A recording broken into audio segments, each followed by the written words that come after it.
الحمد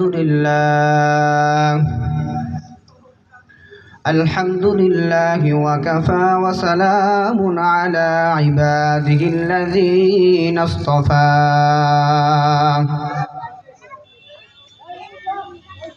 أما بعد فأعوذ بالله من الشيطان الرجيم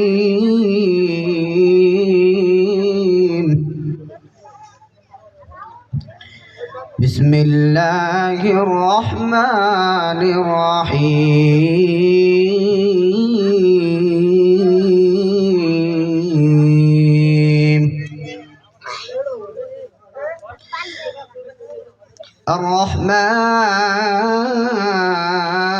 الرحمن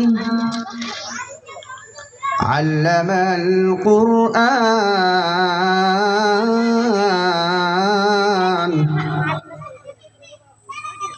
خلق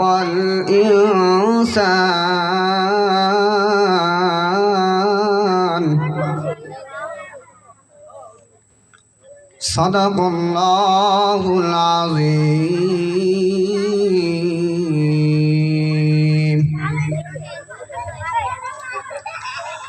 ونشهد أن لا إله إلا الله وحده لا شريك له ونشهد أن سيدنا وسندنا وحبيبنا وطبيبنا ومولانا محمدا عبده ورسوله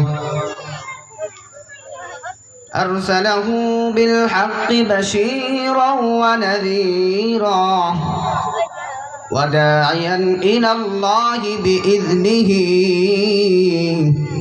وسراجا وقمرا منيرا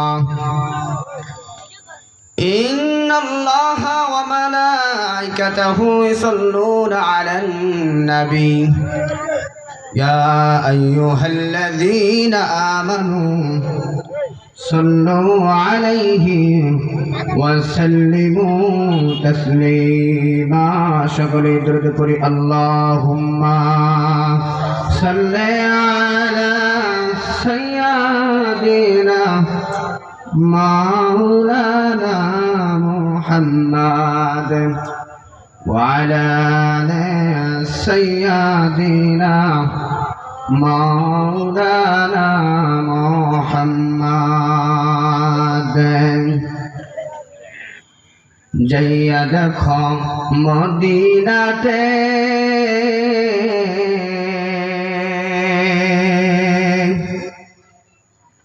নবী কান্দে দিনে রাতে যাইয়া দেখো মদিনাতে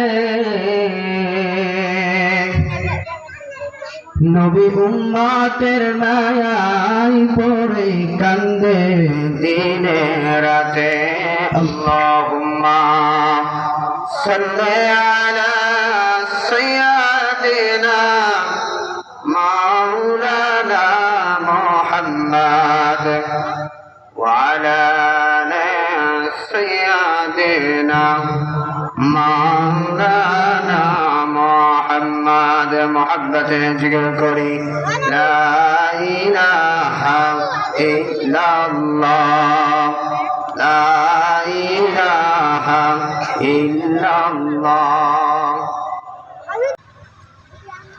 আলহামদুলিল্লাহ সুম্মা আলহামদুলিল্লাহ। আল্লাহ সুবহানাহু আমাকে আপনাকে ইশারাত ফরজ নামাজ জামাতের সাথে আদায় করার পরে সুন্দর একটি পরিবেশে বসার তৌফিক দান করলেন। আল্লাহ রাব্বুল আলামিন আমাকে আপনাকে কোরআন থেকে হাদিস থেকে আলোচনা করার তৌফিক দান করলেন, কিছু কথা বলা এবং শোনার তৌফিক দান করলেন। এই জন্য আমরা সকলে দিল থেকে শুকরিয়া জ্ঞাপন করি, সকলে বলে আলহামদুলিল্লাহ। নবী পাক সাল্লাল্লাহু আলাইহি ওয়াসাল্লামের দরবারে নবী পাক সাল্লাল্লাহু আলাইহি সাল্লামের শানে আমরা দরুদ পাঠাই, যাকে সৃষ্টি না করলে সারা পৃথিবী সৃষ্টি করতেন না। আমরা সকলেই তার শানে বলি, সকলে বলি সাল্লাল্লাহু আলাইহি ওয়াসাল্লাম।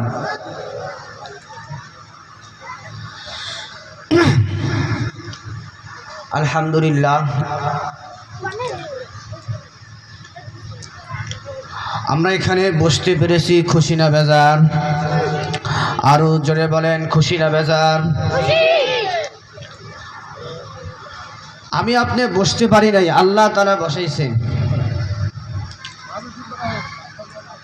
আমরা আপনার শক্তি ছিল না, আল্লাহ তাআলা বসাইছেন।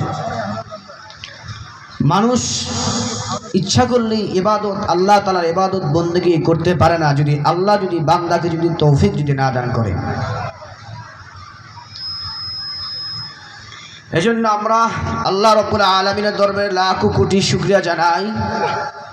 আল্লাহ সুবহান আমাকে আপনাকে হাজারো মানুষ থেকে যাচাই বাছাই করে দ্বীনি মাজলিসে, কোরআনের মাজলিসে বসার তৌফিক দান করেছেন।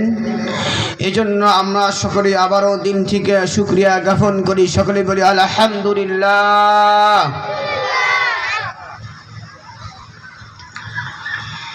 আল্লাহ রাব্বুল আলামিন বলেন, লাইন শাকারতুম লাযীদান্নাকুম ওয়া লাইন কাফারতুম ইন্না আযাবী লাশাদীদ। আল্লাহ তাআলা বলেন, আমার বান্দা বান্দা যদি নিয়ামত পাওয়ার পরে যদি শুকরিয়া আদায় করে, কৃতজ্ঞতা আদায় যদি করে, আমি রব আল্লাহ তাআলা আমার বান্দা বান্দির নিয়ামতকে আমি আরো বাড়িয়ে দেই। বলেন সুবহানাল্লাহ। প্রিয় ভাইরা আমার, আল্লাহ রাব্বুল আলামিন বলেন, আমার বান্দা বান্দিকে এত নিয়ামত দান করলাম, অসংখ্য অগণিত নিয়ামত দান করেছি। এই সমস্ত নিয়ামত পাওয়ার পর যদি শুকরিয়া আদায় যদি না করে, কৃতজ্ঞতা আদায় যদি না করে, আমি রব আমার বান্দা বান্দির কাছ থেকে ওই সমস্ত নিয়ামত ছিনিয়ে নেই।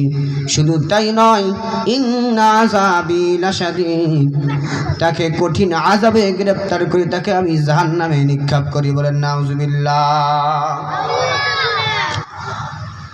এজন্য প্রিয় মুহতারাম হাজিরিন, আমি আপনি যেই অবস্থা থাকি না কেন, একজন মুমিনের পরিচয়, আমি আপনি যে অবস্থা থাকি না কেন, সব সময় আল্লাহ তাআলার কৃতজ্ঞতা আদায় করতে হবে। আল্লাহ যদি বান্দাকে অসুস্থ যদি রাখে, বিপদে যদি রাখে, তারপরেও বলতে হবে আলহামদুলিল্লাহ। প্রিয় ভাইরা আমার, আমি সূরাতুর রহমানের 3টি আয়াত তেলাওয়াত করেছি। সূরা রহমানের 3টি আয়াত তেলাওয়াত করেছি। আমি আপনাদের খেদমতে সূরা রহমানের 3টি আয়াত তেলাওয়াত করেছি। আল্লাহ যদি তৌফিক দান করেন, এই আয়াতের উপর ইনশাআল্লাহ কিছু কথা বলবো। আল্লাহ রাব্বুল আলামিন বলেন, আর রহমান আল্লামাল কুরআন খালাকাল ইনসান।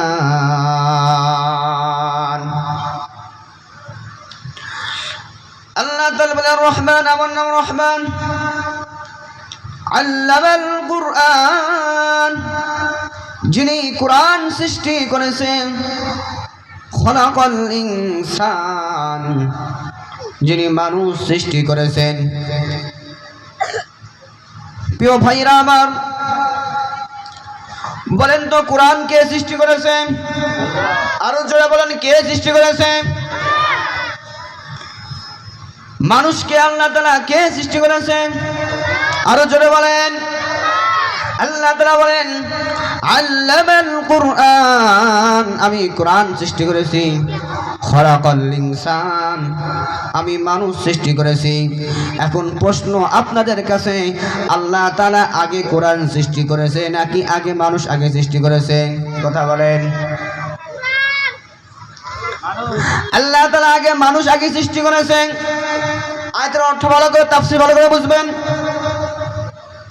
আল্লাহ তাআলা আগে মানুষ সৃষ্টি করেছে, তারপর কোরআন সৃষ্টি করেছে। এখানে কেন আল্লাহ তাআলা কোরআন আগে নিলেন, মানুষকে কেন পড়ে দিলেন? প্রিয় ভাইরা আমার, আল্লাহ বলেন আর রহমান আল্লামাল কোরআন খলাকাল ইনসান। আল্লাহ কোরআনকে আগে নিলেন, মানুষকে কেন পড়ে দিলেন? এই তিনটি আয়াতের দুইটি আয়াতের ব্যাখ্যা মুফাসসিরে কেরাম অনেক সুন্দরভাবে দিচ্ছেন, ব্যাখ্যা বিশ্লেষণ দিচ্ছেন। প্রিয় ভাইরা আমার, উদাহরণ একটা দেই। যদি আমার আপনার যদি এক জগ বা এক গ্লাসের যদি পানি প্রয়োজন হয়, এক জগের যদি পানি প্রয়োজন হয়, তাহলে আমরা কোথায় যাব? কথা বলেন, টিউবওয়েলে যাব নাকি কোন? যদি এক জগ যদি পানি প্রয়োজন হয়, তাহলে আমরা টিউবওয়েলে যাব।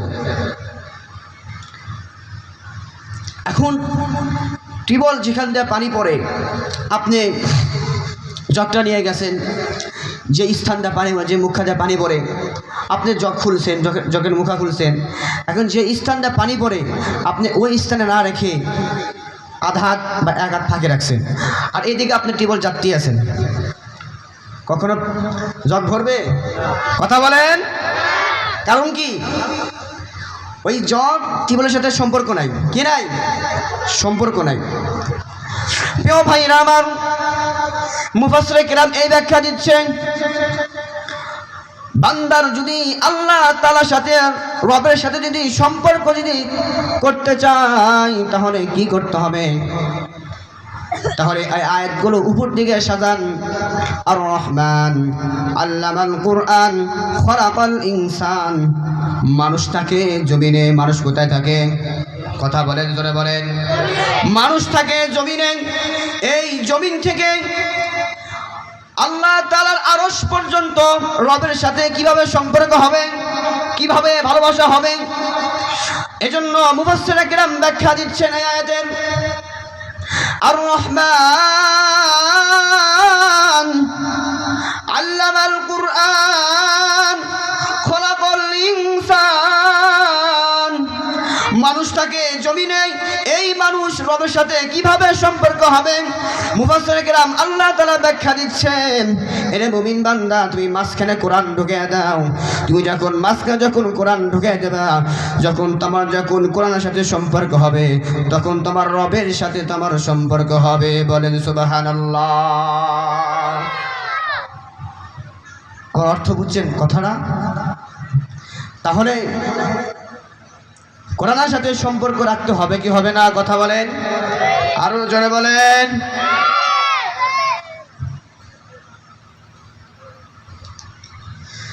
তাহলে এই আয়াতের ব্যাখ্যা এটা বোঝা যায়,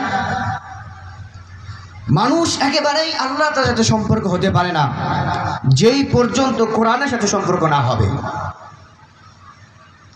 আমার ভাইরা, কোরআন বুঝতে হবে, কোরআন পড়তে হবে, কোরআন জানতে হবে, কোরআনের সকল বিষয়কে মানতে হবে, কোরআন নিয়ে জীবন পরিচালনা করতে হবে। আজ আফসোস হয় ওই সমস্ত মুসলমানদের উপর যারা নাকি কোরআন বিশ্বাস করে না, কোরআন অস্বীকার করে, যারা নাকি কোরআন মানে না, কোরআন পড়তেও পারে না, কোরআন জানারও চেষ্টা করে না, বরং সে যারা কোরআনের কথা বলে তাদের বিপক্ষে কথা বলে। কথা বলেন ঠিক কিনা?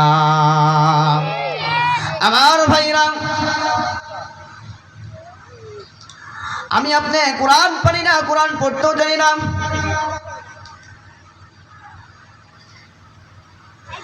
রাসূল আরবি সাল্লাল্লাহু আলাইহি সাল্লামের দরবারে এক সাহাবী এসেছেন। আসার পরে রাসূল সাল্লাল্লাহু আলাইহি সাল্লামকে বলতেছে, আল্লাহর রাসূল, আমি তো কোরআন পড়তে পারি না, কোরআন জানি না। আল্লাহ রাসূল সাল্লাল্লাহু আলাইহি সাল্লাম বলেন, তুমি যেহেতু কোরআন পড়তে পারো না, কোরআন তো শুনতে পারো। সাহাবী বলে, হুজুর বুঝলাম না। তুমি কোরআন পড়তে পারো না, কিন্তু যে কোরআন পড়ে তার কাছে বসে থেকে তুমি কোরআন শোনো, কোরআন শুনলে তোমার আমল নামায় নেকি দেওয়া হবে। বলেন সুবহানাল্লাহ। আল্লাহ তাআলা বলেন ওয়ামান ইয়াশু আন যিকরির রহমান نقيض له شيطانا فهو له قرين الله أكبر আল্লাহ তাআলা নবীকে ডাকতে বলে হে নবী আপনি জানিয়ে দেন যারা কোরআন মানবে কোরআন নিয়ে জীবন পরিচালনা করবে কোরআন নিয়ে রাষ্ট্র পরিচালনা করবে কোরআন নিয়ে পারিবারিক পরিচালনা করবে সকল বিষয় নিয়ে কোরআন মানবে কোরআন অনুযায়ী জীবন যাপন করবে হে নবী আপনি জানিয়ে দেন ওই সমস্ত বান্দা বান্দির পক্ষে আমি আল্লাহ নিজেই কথা বলি বলেন সুবহানাল্লাহ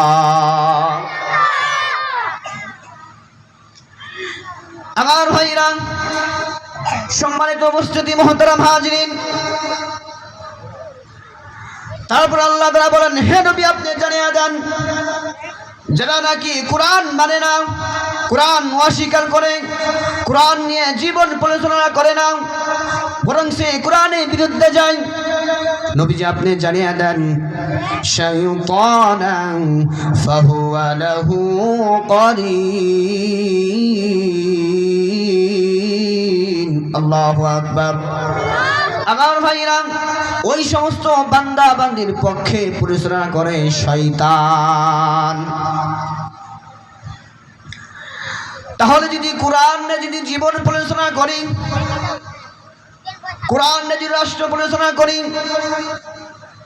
তাহলে আমার আপনার পক্ষে কে থাকবে কথা বলেন জোরে আল্লাহ থাকবে আর যখনই কোরআন মানব না কোরআনকে অস্বীকার করব তাহলে রাসূল আল্লাহ তাআলা বলেন ওই সমস্ত বান্দা বান্দির ওই সমস্ত বান্দার উপর শয়তান পরিচালনা করবে শয়তান শয়তান এখন আপনাদের কাছে প্রশ্ন আমাকে আপনাকে কোরআন মানতে হবে কি হবে না আরো জোরে বলেন আরো জোরে বলেন কোরআন মানতে হবে কি হবে না প্রিয় ভাইরা আমার কোরআনের দাওয়াত দিতে গিয়ে নবীরা পর্যন্ত জেলখানায় থেকেছে কোরআনের কথা বলতে গিয়ে কত উলামায়ে কেরাম জেলের ভিতরে বন্দী ছিল আমার ভাইরা ইমাম বুখারী রাহমাতুল্লাহি আলাইহির ঘটনা ইতিহাস পড়লে দেখা যায় ইমাম বুখারী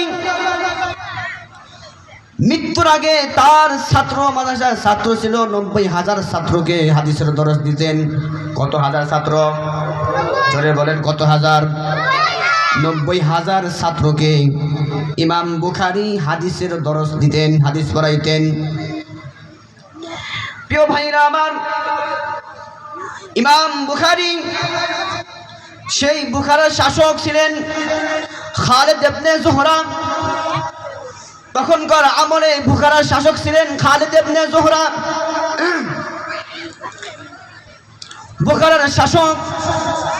বুখারার শাসকের কানে খবর এলো যে আমার দেশের মধ্যে একজন আলেম আছে বড় একজন আলেম আছে সে অনেক ছাত্র পড়ায় অনেক হাজার হাজার ছাত্র তার কাছে পড়ে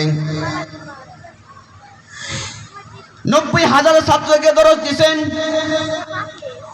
অনেক দেশে থেকে বড় বড় আলেম মুফতি মুহাদ্দিস এসে ইমাম বুখারীর কাছে হাদিস পড়েছে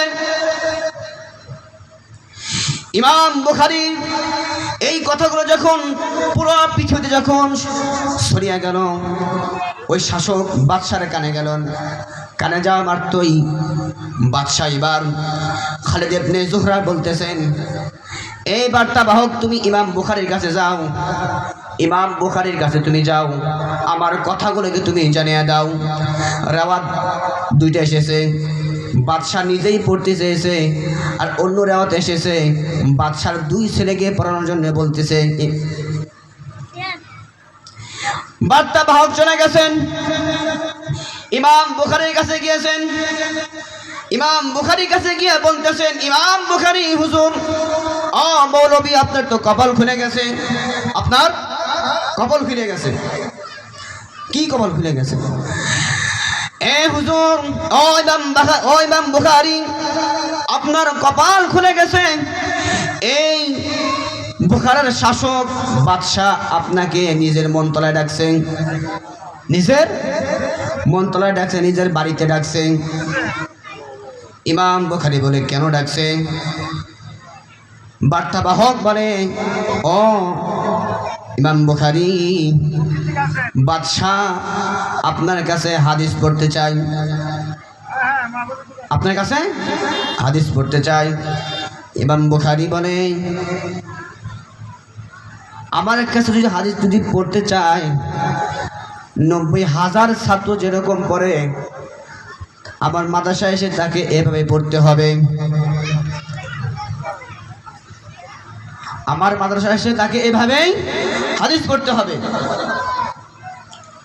প্রিয় ভাইরা আমার, বার্তাবাহক বলতেছেন, আপনি কি তার কথা রাখবেন না?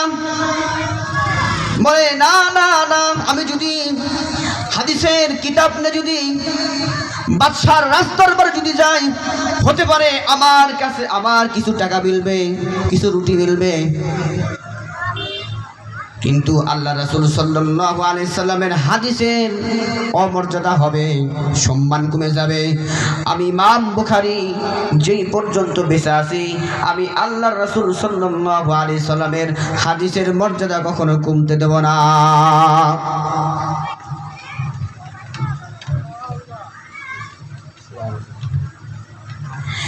ইমাম বুখারী বললেন, এবার তুমি যাও, তোমার বাদশার কাছে তুমি যাও,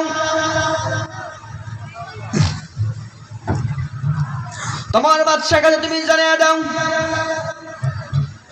90,000 ছাত্র যেরকম আমার কাছে হাঁটু গেড়ে পড়ে, আমার মাদ্রাসায় এসে পড়ে, সে যদি হাদিস যদি পড়তে চায়, তাহলে আমার মাদ্রাসায় এসে আমার কাছে এসে 90,000 ছাত্রর মতো পড়তে হবে। বার্তাবাহক বাদশার কাছে চলে গেলেন, খালিদ ইবনে জুহরার কাছে। যাওয়ার পরে ইমাম বুখারী কথাগুলো রাখলেন না। বাদশাহ বলে, বার্তাবাহক, আমার কথা কি হুজুর রাখছে? বলে, না না, রাখে নাই। কি বলছেন? বলে, বাদশাহ আপনি বলছেন আপনার নিজের মন্ত্রণালয়ে এসে পড়াইতেন, কিন্তু হুজুর আপনার কথা রাখে নাই, আপনার কথা প্রত্যাখ্যান করেছেন। এখন বাদশাহ বলেন, 2 টাকার মৌলবী আমার মতো বাদশার কথা শুনে না, দেখি ইমাম বুখারী কেমনে মাদ্রাসা চালায়, কেমনে মসজিদ চালায়, দেখা যাবে। কিছুদিনের মধ্যেই ইমাম বুখারীর মাদ্রাসা বন্ধ করলেন, মসজিদ ভেঙে দিলেন, মাদ্রাসা বন্ধ করলেন, সকল ছাত্র চলে গেলেন। ইমাম বুখারীকে শেষ মুহূর্ত পর্যন্ত ইমাম বুখারীকে নির্যাতন করলেন, জুলুম করলেন। ইমাম বুখারী জানেন সরকারের জুলুম, অত্যাচার, নির্যাতন সহ্য করতে না পারে, তারপরের দিন এরকম ভাবে অজানা পথে চলতি আছে। ইমাম বুখারী অজানা পথে চলতি আছে। ইতিহাসের পাতায় পড়লে দেখা যায়, খারতান নামক একটি গ্রামে অবস্থান করেছে। সেই গ্রামে ইমাম বুখারীর রাত্র ছিল। থাকার পরে রাত্র যখন রজনী হলো, গভীর হলো, ইমাম বুখারী ওই সময় তাহাজ্জুদের নামাজ পড়ে 2 হাত ধরে আল্লাহকে ডেকে বলে, গো মালিক আল্লাহ, আমি অনেক বছর হয়ে যায় হাদিসের দরস দিছি, আমি আর সহ্য করতে পারতেছি না। ইমাম বুখারী এই ঘটনা দেখে বোঝা যায়, ইমাম বুখারী নিজের দেশ ছাড়ছে, মাতৃভূমি ছাড়ছে, কিন্তু ইমাম বুখারী বাতিল সরকারের কাছে মাথা নত করে নাই। ইমাম বুখারী বাতিল সরকারের কাছে মাথা নত করে নাই। কথা বলেন ঠিক কিনা?